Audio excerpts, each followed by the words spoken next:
ജീവിതത്തിൽ പലരും ടെൻഷൻ അനുഭവിക്കുന്നത് എന്തിനാണ്?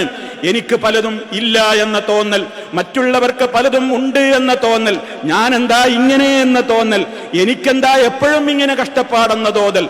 അവർ പഠിക്കേണ്ട പാഠം റഹ്മാനായ റബ്ബിന്റെ കയ്യിലാണ് റിസ്ഖിന്റെ നിശ്ചയം.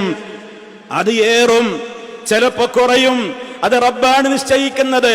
അവനാണ് വീതം വെക്കുന്നത്. അവനറിയാം ആർക്കൊക്കെ എത്രയൊക്കെ അളവിൽ എപ്പോഴൊക്കെ കൊടുക്കണം, അത് അവൻ തരും. ഇന്നല്ലാഹ ഹുവർ റസ്സാഖു ദുൽ ഖുവ്വത്തിൽ മതീൻ.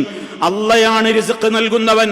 അതാർക്കൊക്കെ ഏതൊക്കെ വിധത്തിൽ എന്ന് സൂക്ഷ്മമായി അറിയുന്ന അള്ളാഹുവാണ് അത് വീതം വെക്കുന്നതും നിശ്ചയിക്കുന്നതുമൊക്കെ. അതുകൊണ്ട് ആ വീതം വെക്കലിൽ നമുക്ക് തൃപ്തിയടയാൻ സാധിക്കണം, കിട്ടിയതിന് നന്ദിയുള്ളവരാകാൻ സാധിക്കണം. തനിക്ക് കിട്ടാത്തതിൽ നഷ്ടപ്പെട്ടുകൊണ്ട് ദുഃഖിച്ചിങ്ങനെ കഴിഞ്ഞുകൂടരുത്. കിട്ടിയല്ലോ എന്ന് വിചാരിച്ച് അതൊക്കെ എന്റെ പവറാണ്, എന്നെ ആദരിച്ച് തന്നതാണ് എന്ന അത്യാഹ്ലാദം കാണിച്ചുകൊണ്ട് അഹങ്കരിക്കുകയോ നെഗളിപ്പ് കാണിക്കുകയോ അരുത്. നമുക്ക് വിധിച്ചത് എവിടെയും പോകൂല. അത് നമുക്ക് കിട്ടിയേ നമ്മൾ മരിക്കൂ.